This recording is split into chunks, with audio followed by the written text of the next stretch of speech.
नमस्कार। राज्यसभा टीवी के खास कार्यक्रम में आपका स्वागत है। मैं हूं अमृता चौरसिया। बदलते वक्त में दुनिया के हर देश की ताकत को उसकी सैन्य शक्ति से जोड़कर देखा जाता है। साथ ही लगातार बढ़ते खतरों और चुनौतियों का सामना करने और अपने को सुरक्षित रखने के लिए हर देश अत्याधुनिक मिसाइलों के निर्माण में जुटा हुआ है। भारत ने भी मिसाइल प्रणालियों के क्षेत्र में आत्मनिर्भरता हासिल कर ली है और सशस्त्र बलों की हर आवश्यकता को पूरा करने में सक्षम है। 5000 किलोमीटर से ज्यादा दूरी तक मार करने वाली मिसाइलों के निर्माण के साथ ही भारत दुनिया के उन गिने चुने देशों में शामिल हो चुका है जिनके पास अंतर महाद्वीपीय बैलिस्टिक मिसाइल हैं। आज इस कार्यक्रम में हम बात करेंगे अलग अलग तरह के मिसाइलों की, साथ ही उनकी उपयोगिता और महत्व पर डालेंगे प्रकाश। प्रमुख रूप से मिसाइलें दो प्रकार की होती हैं, क्रूज मिसाइल और बैलिस्टिक मिसाइल। बैलिस्टिक मिसाइल उस मिसाइल को कहते हैं जिसका प्रक्षेपण पथ सब ऑर्बिटल बैलिस्टिक पथ होता है।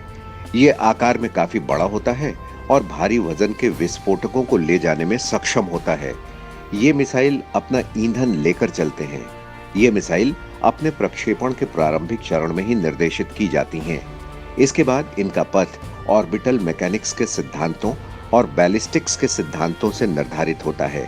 इसीलिए एक बार मिसाइल छोड़े जाने के बाद उनके लक्ष्य पर कोई नियंत्रण नहीं रह जाता। ऐसी मिसाइलों का इस्तेमाल आमतौर पर परमाणु बमों के लिए ही होता है, लेकिन कुछ मामलों में पारंपरिक हथियारों के लिए भी इस्तेमाल हो रहा है। भारत के पास पृथ्वी, अग्नि और धनुष मिसाइलें इस श्रेणी में आती हैं। क्रूज मिसाइल स्वचालित और स्वनिर्देशित होती हैं। ये सतह के काफी नजदीक उड़ती हैं। क्रूज मिसाइलें ज्वलनशील विस्फोटक के द्वारा लक्ष्य को भेदती हैं। ये आकार में बहुत छोटे होते हैं। ये मिसाइल आमतौर पर जेट इंजन से चलती हैं। इस मिसाइल को विस्फोटकों को उच्च सटीकता और उच्च गति से ले जाने के लिए बनाया जाता है। ये मिसाइल पारंपरिक और परमाणु बम दोनों के लिए ही कारगर माने जाते हैं, लेकिन अपने आकार के कारण और कम लागत के कारण उनका प्रयोग पारंपरिक हथियारों के साथ ज्यादा होता है। लेकिन इन मिसाइलों का वर्गीकरण इसके प्रक्षेपण, मारक क्षमता, संचालक शक्ति, हथियारों और निर्देशन प्रणाली के प्रकार के आधार पर भी किया जाता है। अगर हम बात करें तो प्रक्षेपण के आधार पर मिसाइलों के लगभग 8 प्रकार हैं। इनमें सतह से सतह पर मार करने वाली मिसाइलें हैं। इस मिसाइल का प्रक्षेपण किसी निश्चित जगह से किया जाता है और इसका संचालन रॉकेट इंजनों या किसी निश्चित स्थान पर होने के कारण विस्फोटकों द्वारा किया जाता है।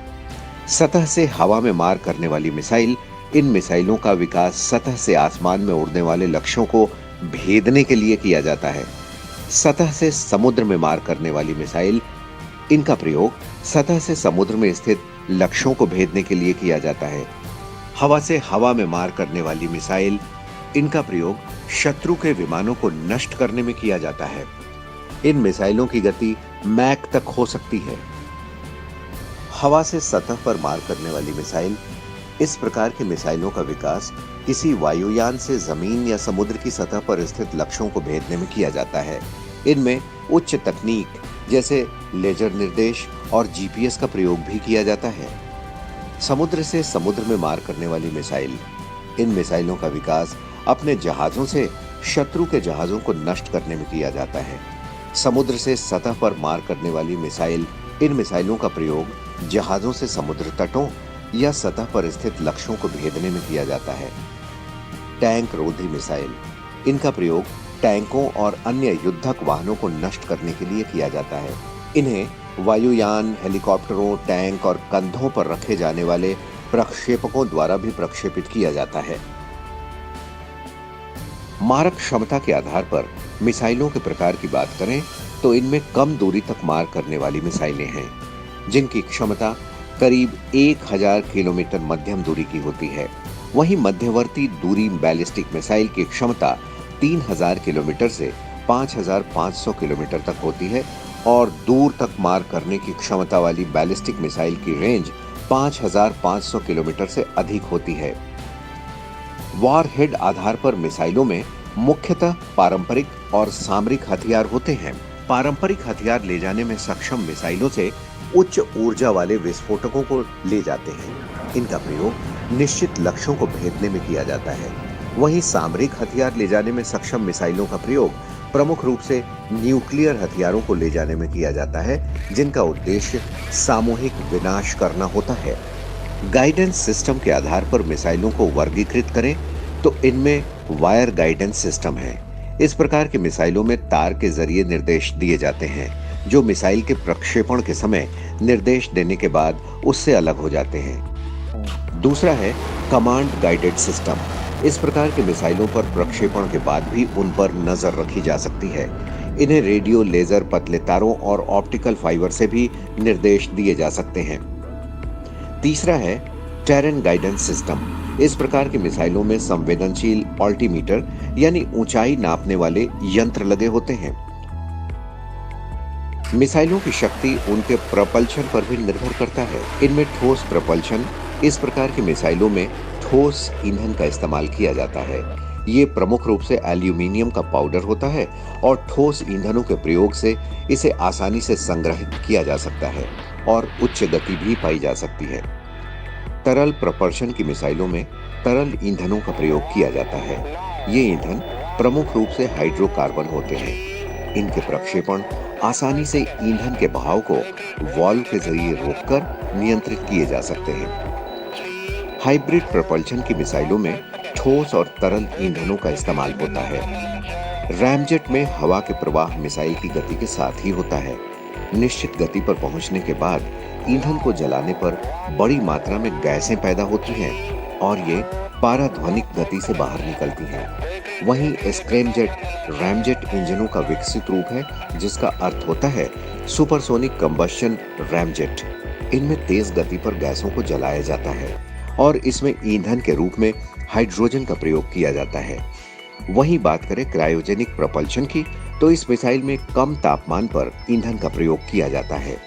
इस प्रकार के इंजनों के लिए उच्च तकनीक की जरूरत होती है।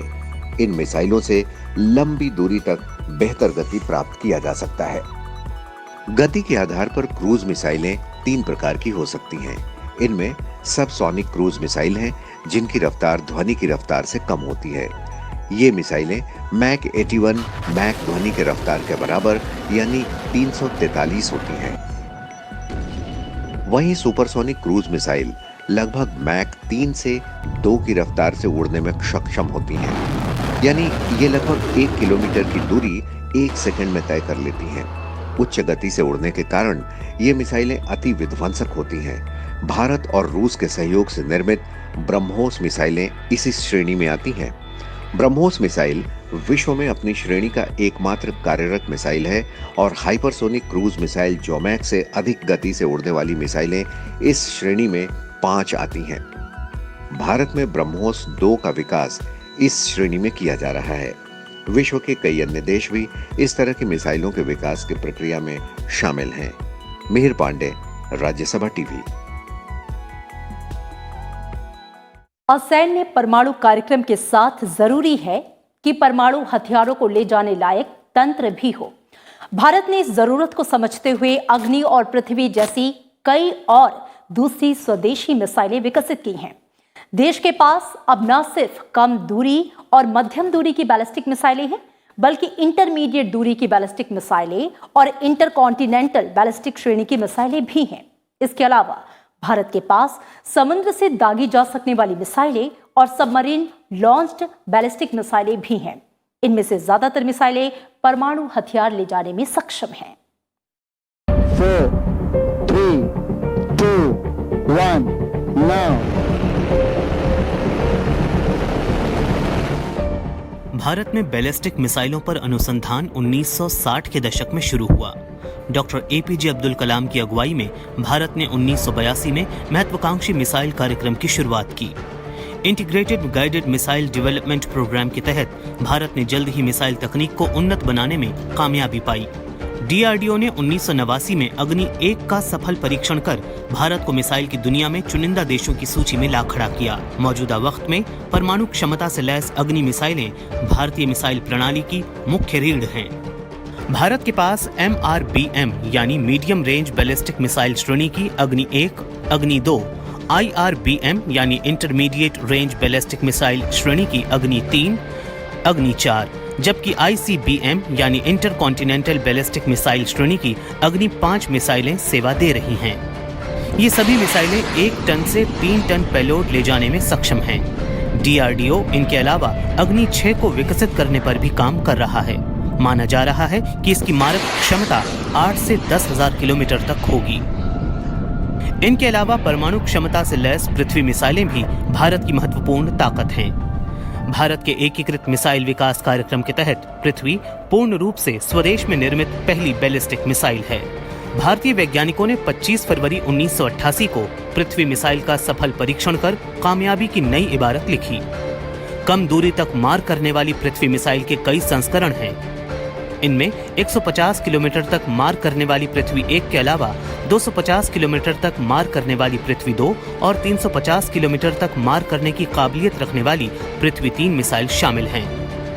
पृथ्वी की सभी मिसाइलें SRBM यानी शॉर्ट रेंज बैलिस्टिक मिसाइल श्रेणी की हैं और इसके जरिए 1000 किलोग्राम तक के बम गिराए जा सकते हैं। पृथ्वी और अग्नि मिसाइल की सफलता के बाद भारतीय वैज्ञानिकों ने धनुष मिसाइल तैयार की।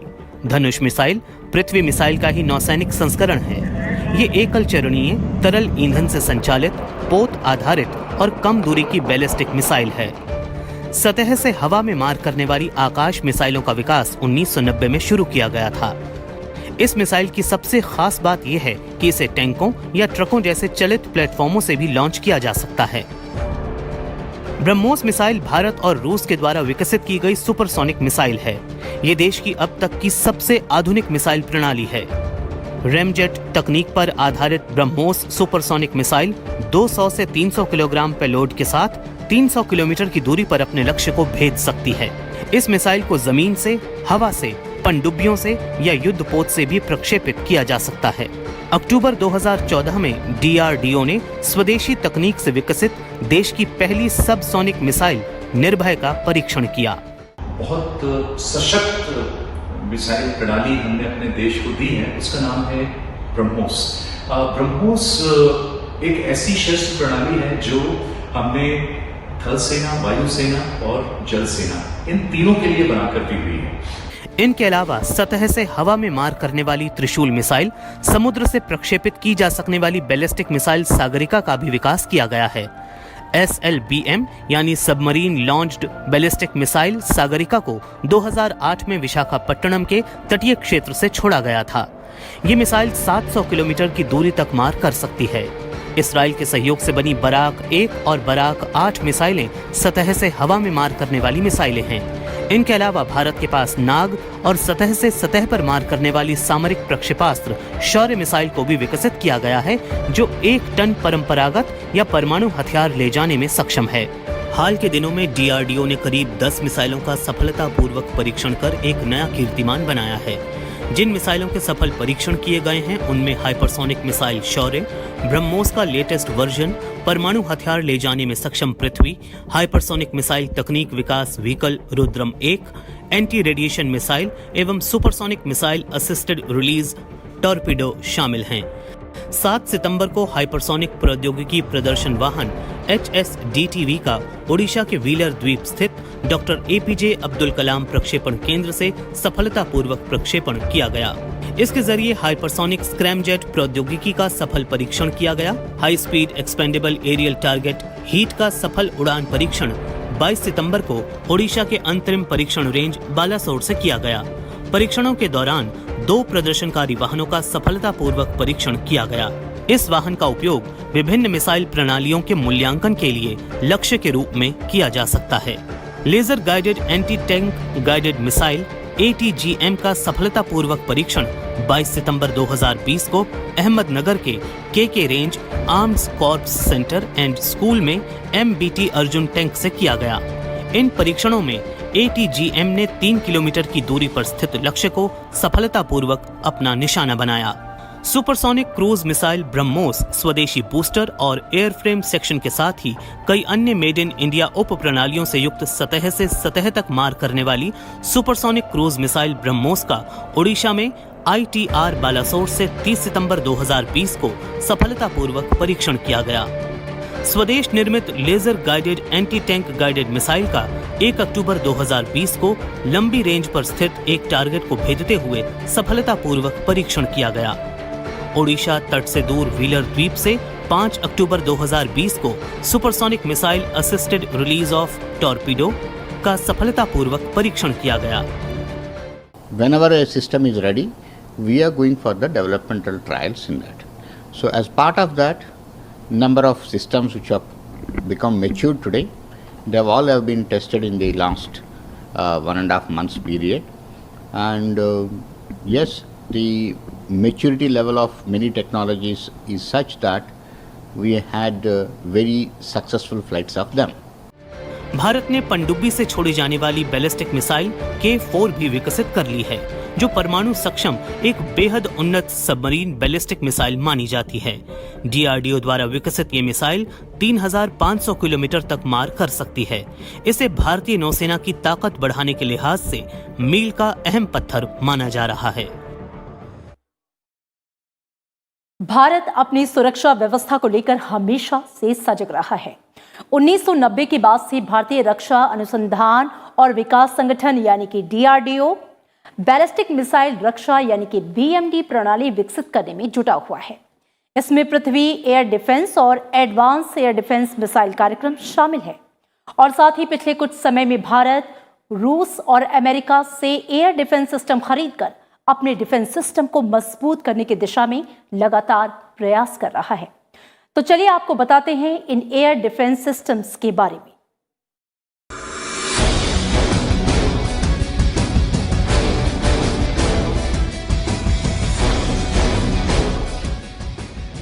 भारत ने 23 सितंबर 2018 को एक इंटरसेप्टर मिसाइल को प्रक्षेपित किया, जिसे पृथ्वी रक्षा यान यानी PDV के नाम से जाना जाता है। पृथ्वी रक्षा यान मिशन पृथ्वी के वायुमंडल में 50 किलोमीटर से अधिक की ऊंचाई पर लक्ष्य को भेदने में सक्षम है। पृथ्वी एयर डिफेंस मिसाइल अधिक ऊंचाई पर दुश्मनों के बैलिस्टिक मिसाइलों को नष्ट करने के लिए उपयोग में लाई जाती है।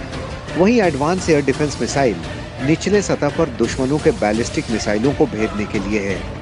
पृथ्वी एयर डिफेंस मिसाइल बाहरी वायुमंडल में 50 से 80 किलोमीटर की ऊंचाई पर मिसाइलों को नष्ट करने में सक्षम है, जबकि एडवांस एयर डिफेंस मिसाइल आंतरिक वायुमंडल में 15 से 30 किलोमीटर की ऊंचाई पर मिसाइलों को भेदने में सक्षम है।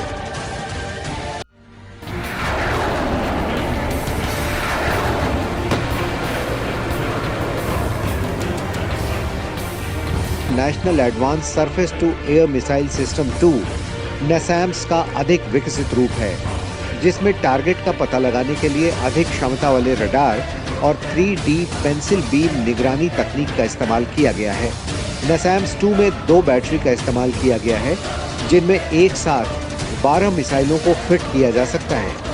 इसमें शॉर्ट और मीडियम रेंज के IEM 120 अनाम्र मिसाइल का इस्तेमाल किया जाता है। NASAMS 2 में एक फायर कंट्रोल सेंटर, एक इलेक्ट्रो ऑप्टिकल कैमरा वाहन के साथ ही निष्क्रिय इलेक्ट्रो ऑप्टिक इंफ्रारेड सेंसर और हाई रियल टाइम संचार नेटवर्क तकनीक का भी इस्तेमाल होता है। लक्ष्य का पता लगाने और ट्रैक करने के लिए इसमें 3D सेंटिनेल रडार लगाया गया है।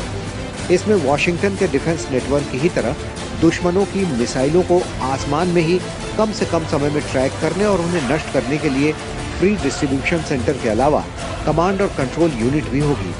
NASAMS 2 मिसाइल प्रणाली से सक्रिय और निष्क्रिय मोड में एक साथ 72 लक्ष्यों को टारगेट किया जा सकता है।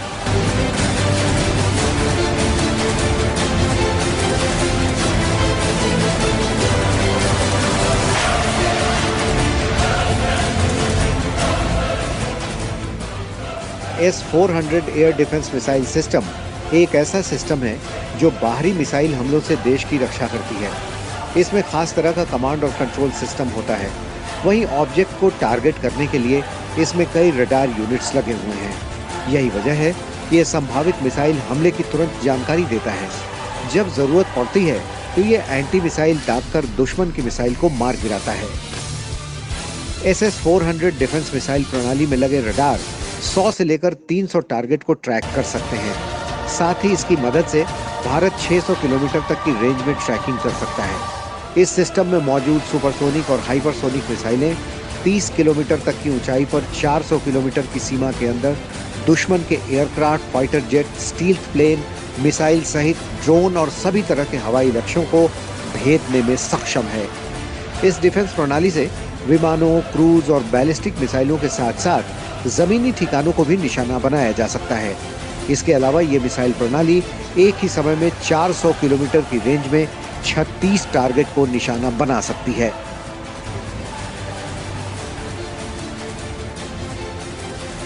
वहीं भारत एंटी सैटेलाइट वेपन का सफल परीक्षण कर दुनिया के उन 4 देशों में शामिल हो गया है जो जल, नभ और थल के अलावा अंतरिक्ष में भी दुश्मन की हरकतों पर न सिर्फ नजर रख सकता है बल्कि उनके नापाक हरकतों का माकूल जवाब भी दे सकता है। यानी अगर कोई दुश्मन अंतरिक्ष में सैटेलाइट के जरिए भारत पर नजर रखता है या फिर जासूसी करता है तो भारत उसकी मिसाइल को अंतरिक्ष में ही नष्ट कर सकता है। भारत ने ये कारनामा भारत में ही बने ए-सैट मिसाइल से कर दिखाया है। ए-सैट मिसाइल 3 चरणों में काम करने वाला BMD यानी बैलिस्टिक डिफेंस इंटरसेप्टर मिसाइल है। किसी भी सैटेलाइट को नष्ट करने से पहले रडार लक्ष्य की पहचान करता है। इसके साथ ही वो सैटेलाइट की गतिविधियों को भी ट्रैक करता है। इसके बाद ए-सैट मिसाइल को लॉन्च किया जाता है जो काफी तेज गति से अंतरिक्ष की ओर जाता है। इस दौरान रडार मिसाइल की दिशा और लक्ष्य की स्थितियों के बारे में लगातार बताता रहता है। जैसे ही ए-सैट अपने लक्ष्य के पास पहुंचता है, इसके ऊपरी सिरे पर लगा हिट शील्ड उससे अलग हो जाता है और उसके बाद ए-सैट अपने लक्ष्य को नष्ट कर देता है। The country has evolved itself in the missile systems, and particularly in the last about 5-6 years, the various developments which have gone through and various tests which have gone through, India has actually gained complete self-reliance in the area of missiles. We are now capable to develop any type of a missile system what armed forces want. And the industry has also come up to a very good stage. They are able to partner with us, they are able to develop with us, they are able to develop the systems as per our specifications. And so now I can say that any system what armed forces want in the missiles, we will be able to develop ourselves and deliver it to them. Bharat ने विदेशी मदद के साथ साथ अपने खुद के air defence system को मजबूत कर देश को किसी भी बाहरी हमले से पूरी तरह से सुरक्षित करने की तैयारी कर ली है। और हम ये कह सकते हैं कि भारत में मौजूद ये आधुनिक एयर डिफेंस सिस्टम हमें हर खतरे से बचाने में सक्षम है। आकाश पोपली, राज्यसभा टीवी। भारत को मिसाइल और परमाणु शक्ति संपन्न बनाने में अहम योगदान देने वाले पूर्व राष्ट्रपति और भारत रत्न डॉक्टर APJ अब्दुल कलाम जितने महान वैज्ञानिक थे उतने ही विराट व्यक्तित्व के धनी भी। उनके मन में हमेशा भारत को विकसित राष्ट्र बनाने का सपना पलता था। जीवन भर वो देश की शिक्षा, सुरक्षा को सशक्त करने में जुटे रहे। राष्ट्र निर्माण में उनका योगदान अतुलनीय है।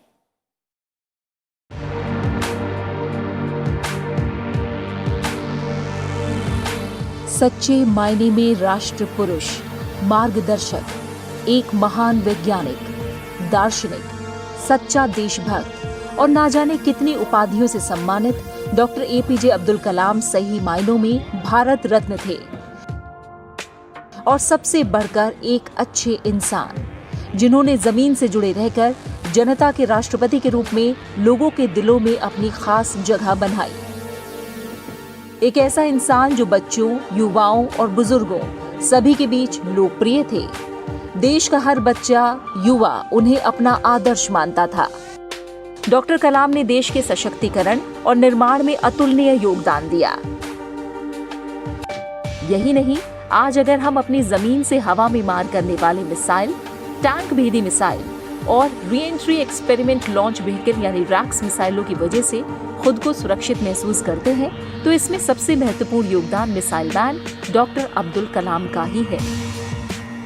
डॉक्टर कलाम के नेतृत्व के बाद हमारे देश ने विज्ञान तथा टेक्नोलॉजी के अनेक क्षेत्रों में प्रगति की है और यह प्रगति जब हमारे देश के ऊपर जितने भी औद्योगिक रूप से विकसित देश थे उन्होंने प्रतिबंध लगाए हुए थे।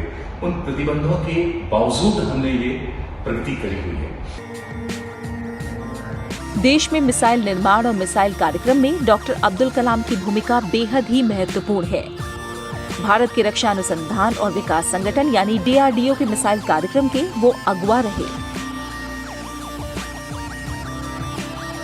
उनकी अगुवाई में ही अग्नि और पृथ्वी जैसी स्वदेशी तकनीक से बनी मिसाइलें तैयार हुई। डॉक्टर अब्दुल कलाम ने ही 1980 के दशक में integrated guided missile development programme को डिजाइन किया, जिसकी मदद से पृथ्वी, अग्नि, त्रिशूल, आकाश, नाग समेत कई ताकतवर मिसाइलें बनी। देश की पहली मिसाइल पृथ्वी डॉक्टर कलाम की देखरेख में ही बनी थी। इन मिसाइलों की सफलता ने डॉक्टर APJ अब्दुल कलाम को मिसाइल मैन के नाम से लोकप्रिय बना दिया। यही नहीं, डॉक्टर कलाम की देखरेख में ही भारत ने 1998 में पोखरण में अपना दूसरा सफल परमाणु परीक्षण किया और परमाणु शक्ति से संपन्न राष्ट्रों की सूची में भारत शामिल हुआ। डॉक्टर कलाम ने देश में मिसाइलों का निर्माण करके भारत की सुरक्षा को नए आयाम दिए। आज कोई भी देश भारत को आंख दिखाने से पहले 10 बार सोचता है, तो इसके पीछे डॉक्टर कलाम की मेहनत का बड़ा योगदान है। ये डॉक्टर कलाम की दृढ़ इच्छा शक्ति ही थी जिसने अत्याधुनिक रक्षा तकनीक की भारत की चाह को साकार किया। चाहे परमाणु हथियार हो, देश का अंतरिक्ष कार्यक्रम हो, बैलिस्टिक मिसाइल परियोजना या लड़ाकू विमान परियोजना, सभी में उनके अतुलनीय योगदान ने उनके नाम को हर भारतीय की जुबां पर ला दिया और उन्हें देश का हीरो बना दिया। Bureau report, Rajya Sabha TV.